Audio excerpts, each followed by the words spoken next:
You know, don't stand in front of black microphones with a black t-shirt on. I'll be right back.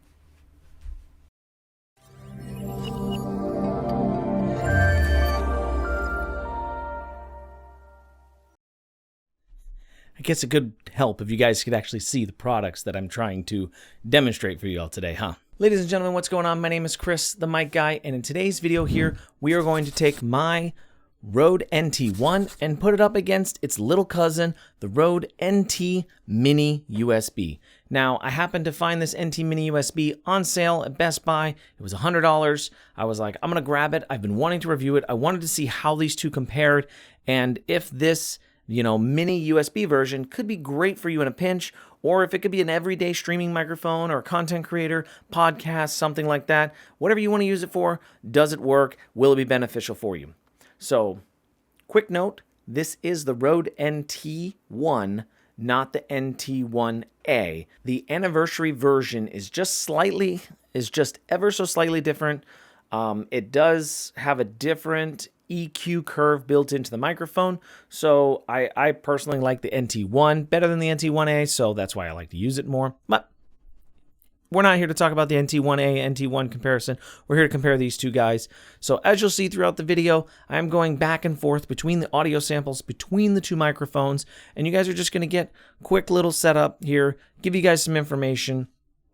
I will say the NT1 kit runs, I think you can get it a package with a Rode mixer today for around 300 and something.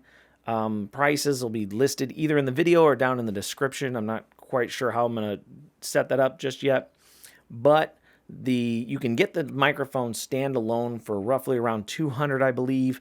If you can find it, 150, 170, around that on eBay, used or something like that.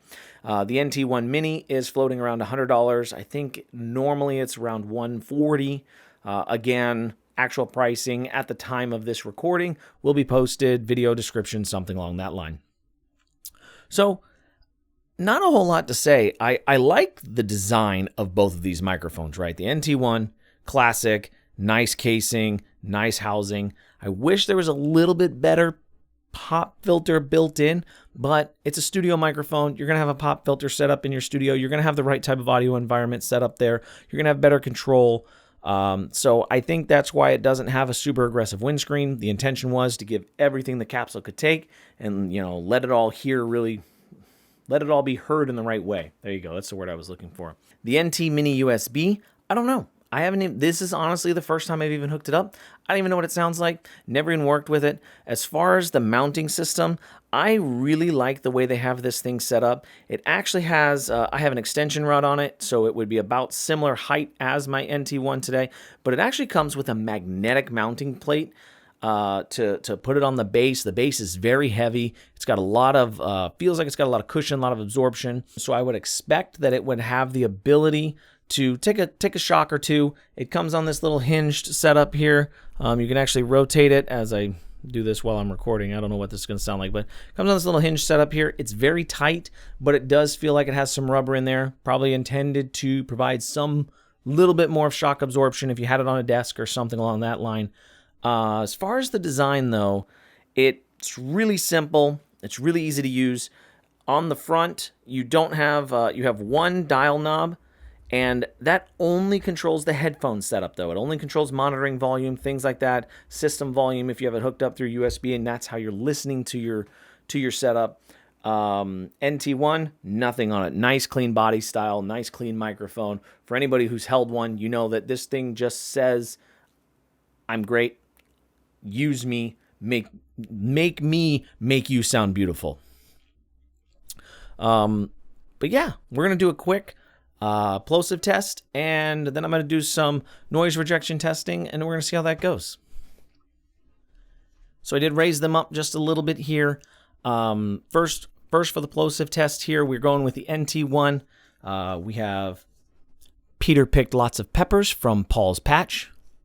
Peter picked lots of peppers from Paul's patch. Peter picked lots of peppers from Paul's patch. And I'm actually using the metal mesh windscreen that comes with the Rode kit.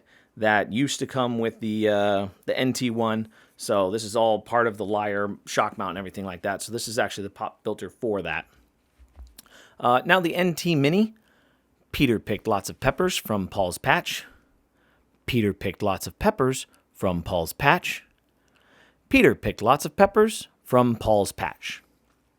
It's simple, easy.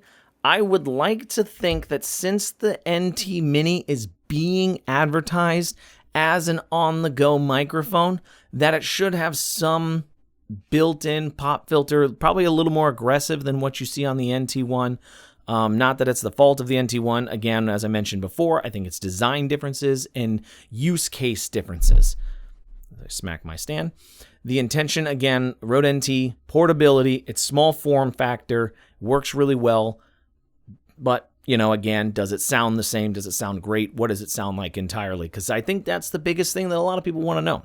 One thing I will give Rode credit for is they're not falling into the gimmicks of streaming, content creators, gaming, all those sort of kind of things like that. When they advertise the NT1, it is advertised as the quietest studio microphone on the market. That's what they advertise it as. When they advertise this Rode NT Mini USB, it's studio quality USB microphone. Studio quality. They're not talking about streaming mics. They're not talking about gamer mics. They know what their brand is. They know what their customers expect, and they're going to get it, or they're going to give it to us through good quality products.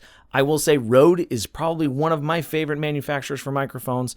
I haven't had a product come from them bad. I haven't had a product I haven't liked, and I think their pricing is right in the market of how much quality you get out of the individual products. Now we're going to do a quick polar pattern and rejection test here. I'm going to rotate around to the 90 degrees on each of these microphones. I'm not going to do a full 180 on this, just to give you an idea. We should be cutting off at about 90 degrees there, just to show you exactly what these are going to sound like. We'll start with the NT Mini. We're just going to do a quick rotation here. I'm starting directly in front of the microphone, and I'm rotating around now at about 45 degrees, working my way towards about the 90 mark. So we're on the 90 degree side. This is cardioid polar pattern, so you're really sitting on the side of it right now, just kind of relaxing, trying to see what amount of rejection we're getting from it. And now we are going to rotate right back in front of it again. And now we're going to do the same factor for the NT1. We're just going to rotate slightly around. I have always really liked the lack of coloration. I think the NT1 has done a really, really good job in how it sounds all the way around the polar pattern. It just, again, this is probably my favorite microphone that I currently own. I love using it. I've never had problems with it, so can't really complain anything about it. I glorify it every time I review it.